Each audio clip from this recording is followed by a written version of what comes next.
तुर्कों की सभ्यता अपनी बहादुरी के लिए जानी जाती है और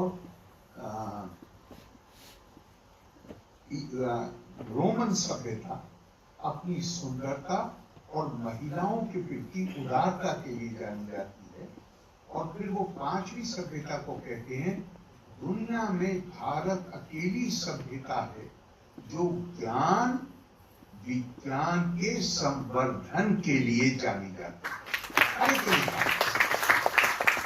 और ये अकेले उन्होंने नहीं कहा, इशारा किया था, क्योंकि बीच का पीरियड अगर आप देखिए 1948 तक, तो दुनिया की हर तहजीब, हर सभ्यता काहे से डिफाइन होती थी, परिभाषित होती थी, हमारा रंग गोरा है, हम औरों से बेहतर।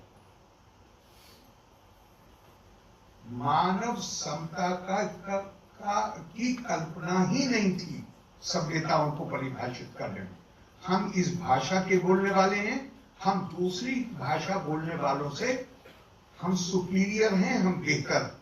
हमारा इबादत का तरीका ये है, हम अकेले वो हैं जो फेथफुल, जो ईमान वाले, बाकी सब जो है वो उनका निश्चित तौर पर नहीं।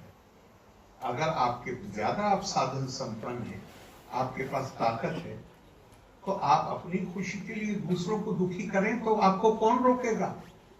तो फिर क्या है जीवन का उद्देश्य? ज्ञान की प्राप्ति।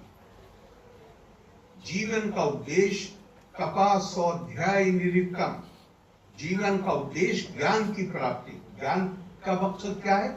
ज्ञान वो है जो मुझे ये बताता है कि मैं दूसरे के अंदर दिव्यता को देखूं।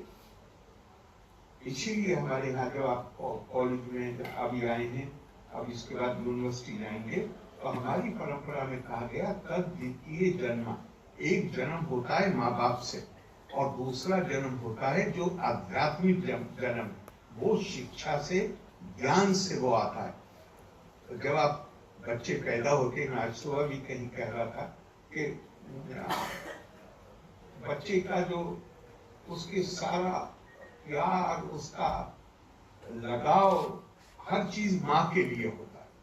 और 2-3 साल 4 साल की उम्र तक भी आपने YouTube पे क्लिप्स देखे होंगे कि जिस वक्त बच्चा माँ की गोद में होता है, बाप भी पास आने की कोशिश करे तो उसे पीछे धकेलता है, लेकिन जैसे जैसे बड़ा होता है उसकी जो करुणा का भाव है, जो प्रेम का भाव है, उसका विस्तार होने